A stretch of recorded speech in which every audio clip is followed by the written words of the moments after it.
Hello everyone, I am Tacet, and today I'm going to be going over Sekhma teams and seeing what we can do with her. She's the new legend that is within the event key drop pool. She'll be exclusive in that for this week, and then for a month afterward she will not be in any of the drop pools, and then after that month she'll be in the normal drop pools of glory keys, gem keys, and all that. But I'm going to be showing 3 teams today, just various teams that I have been using with her over the past few days since she has come out. And this one right here is personally my favorite, so we might as well go with this first. It's also the safest out of all 3 of these that I have found, and just my preference as far as teams with her. We do have a Mercy, so we can get that nice Mercy cast pretty much instantly. Get that off, start getting our Gorgolfa up. Some of it may even go into our Inferno King. She is very similar to that of an Inferno King, except she has a concentrated damage instead of the Inferno King, which has a split damage. Inferno King is used more so for getting rid of barriers on the enemy team. For example, he is using a Forest Guardian, which barriers all beasts, which will end up giving his Giant Spider, the Cabarrus, and the Forest Guardian all a barrier. Inferno King is really good for countering that, but Sekhma is really good for doing a really large burst damage. Maybe the first troop is about to die, you can then use her on that, and then you don't end up wasting the skull spam on something that was already relatively close to death. So that's one of her main advantages that she has. Let's just double check for alignment. We will need to be making sure we do that a lot, just seeing if we may have any words that we might be able to cast either of the two. It doesn't look like it. We do the red, or the brown to red, and the green to skull with the Inferno King, and of course with this with the Sekhma, we have the blue to skulls as well as the brown to yellow. All 3 of them, including the Forest Guardian, all do transfer out the brown gem, which is a little bit annoying. I have tried using all 3 of them together, but because all 3 of them do transform the brown gem, it can be a little clunky at times. And speaking of clunky, this board is not really working. We do have alignment for the other one. One good thing about using Gorgolfa, which is one of the reasons why I do like using this particular team, is whenever we have a really bad board or we just can't find anything on the board, we can just get rid of the entire board by doing that with our Gorgolfa, and then we'll hopefully get something off of the follow-up board, though we did not this time around. And I might just throw it... Oh yeah, we did. Never mind. I was about to say, we might just throw it for mana's sake. One pretty nice thing about using a Inferno King is it does create reds out of the brown to red, as I mentioned, and she does, if you have her traded, gain additional magic every single time you take red. She also scales based on all allies' magic as far as how much damage she'll do, and this works pretty well with Inferno King as well as other summons in general, as they tend to have a pretty high mana cost. As you can see with Inferno King, it has a 25 mana cost, which is quite a bit higher than the other 2 troops that we were using. So we'll just move that over, and as I mentioned earlier, though Inferno King could do something similar, we can just get rid of the weak troop up front, let the skull spam then hit the second troop, and then down it goes. We didn't end up wasting our skull spam on something that barely had any HP at all. And can we get another one? I do like using a Mercy just to clear the board. Not only that, we get to use it to get rid of our death marks right there that were on us. So we'll throw that down. Come on, give us that alignment. I see a lot of stuff. Doesn't look like any extra turns lurking around, but we'll just go take the skull, and still, I might just throw it for damage sake, but I believe we are giving him something out of that. No extra turn unless it comes from a cascade. And, oh, wait, never mind, there was one off the bottom. I'll always miss those, but there we go. We'll way overkill it with the single shot right there, and just do a billion skulls afterwards. And yeah, that is pretty much Sekhma in a nutshell. Not to mention she does have 50% bonus this week. Even without that 50% bonus, she'll still be very, very powerful. I personally don't like using her within Guild Wars. I kind of did this week mainly because she does have a relatively high bonus, but on off weeks I probably will be kind of dishing her. Okay, so I was going to go do the other one, but we'll go do this one mainly because it's Mercy versus Mercy. With this happening, I do want to have my own Mercy, just so in case the board is really nice at the beginning, so we can deny it from the other Mercy. Though this is a pretty bad board, so what we can do instead is just kind of waste our turn, make sure we do something that won't really give it an extra turn, and then we get to utilize the board from what he's going to do with his. And it's very similar as far as colors on this team. Well, the main purpose of this team is the Great Maul basically creates everything that we'll need for this team. A really high attack damage in first slot, plus it's going to be creating a lot of the colors that we're going to be needing. So we'll move that over, try getting our mana all the way up on either of these two. Doesn't really matter which, just need to get full mana. Though it looks like we are going to be doing it on the Great Maul at this rate. So we'll move that over, try getting our brown and yellow at this point, and we can do it off an extra turn right there. Very nice, almost didn't see that. So we'll go for that, and we can go take a brown. Actually, we could take green into a yellow as well, so I don't think we need that as badly. I'll just go with the brown. But one interesting thing that you just saw there, the Great Maul, for whatever reason, gains +2 to all stats whenever it takes a skull. Why I say this is a little bit weird is it doesn't actually use magic for its ability. Nothing off its ability scales off of magic, but it gains 2 to all stats whenever it takes a skull.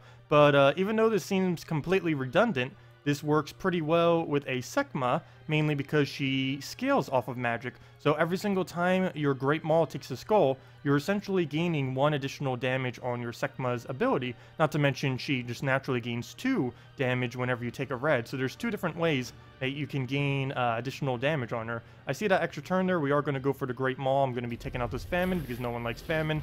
And I kept those there in hopes that we would get an extra turn. And I wasn't really too worried of leaving that there either, since we just killed the Famine. So nothing left on his team was using the color of yellow.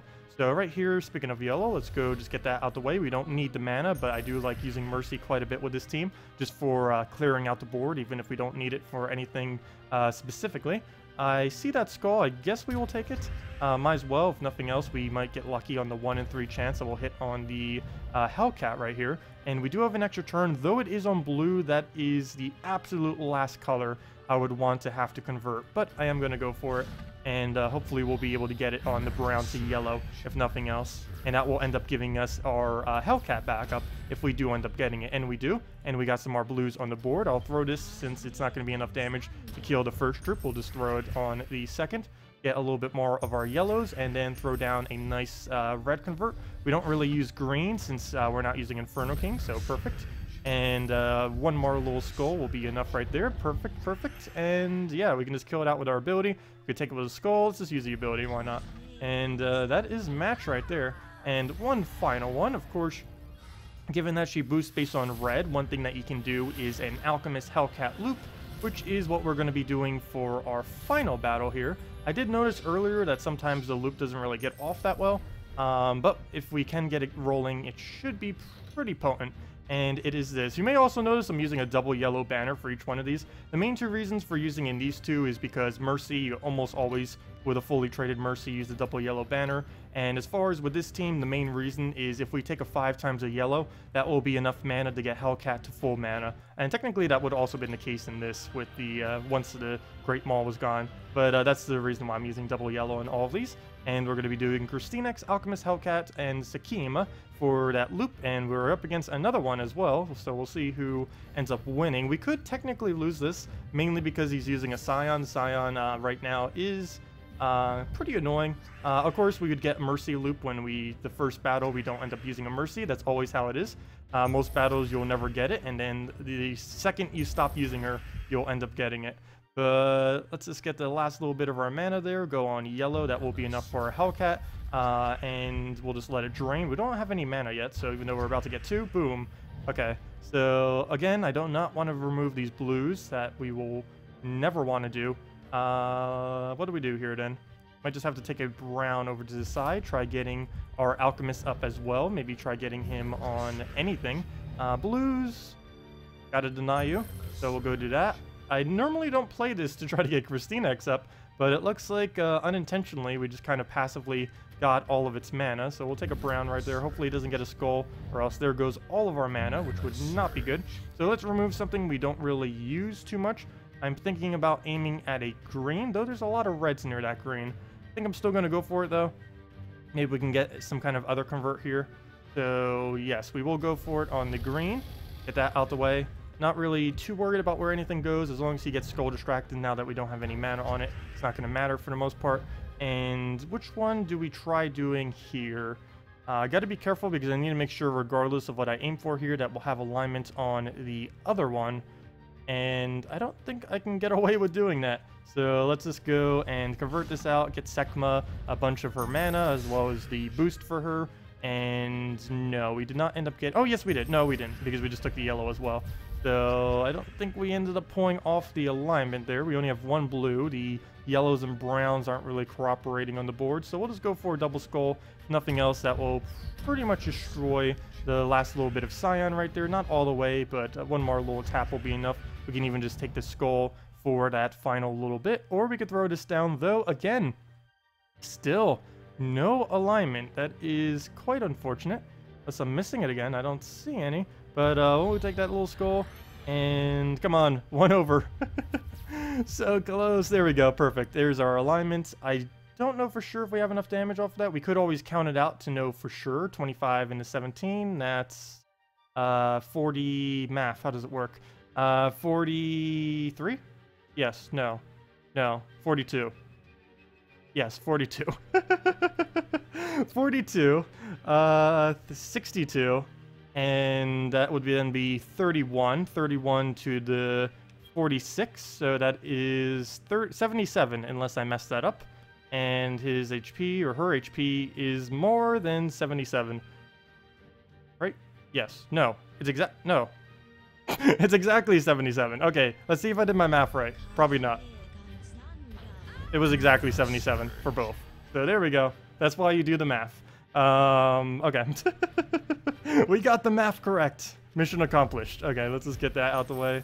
That will give us... Actually, I don't know why I just didn't do that for red right there, but it looks like we still pull out the win regardless. So we'll just throw that down again. Get Sekhma up, and I believe the ability alone will be enough damage at this point, even if we don't have alignment, and we do have alignment. But we'll throw that down, and yes, that is way more than enough damage. And down it goes. We get a super extra turn, a bunch of skulls everywhere, a bunch of extra skulls. We're still taking at least 2 more skulls. Not to mention we still had Alchemist Hellcat loop ready. So there we go, down it goes, and that is Sekhma. Pretty much everything you can do with it. Basically a stronger version of Inferno King in most instances. There's basically 3 of them now. There's Forest Guardian, there's Inferno King, and there is Forest Guardian. The Forest Guardian is the most defensive version of the 3. The Inferno King is kind of a middle ground where it has a decent amount of offense and defense because it has the chance to revive. It's the only one of the 3 that has the chance to revive on it. Really good, of course, with Amnesia whenever it gets the summon off of it. But one other thing it's pretty good with is bursting down all the shields. And then the offensive version is Sekhma, mainly because she can go for the one-shots, especially when she has 50%. She gets really easy one-shots. And she's just a more offensive version. Not only that, but she also gains additional damage as she gets more and more reds. So that's basically the 3 versions of the double convert troops that are currently in the game. If you guys have any other questions about Sekhma, or really of any of those 3, Forest Guardian, Inferno King, or Sekhma, because they're all pretty much the same troop, just used slightly differently, just let me know and we can definitely answer them all. Anyways, thank you all so much for watching, and have a wonderful day.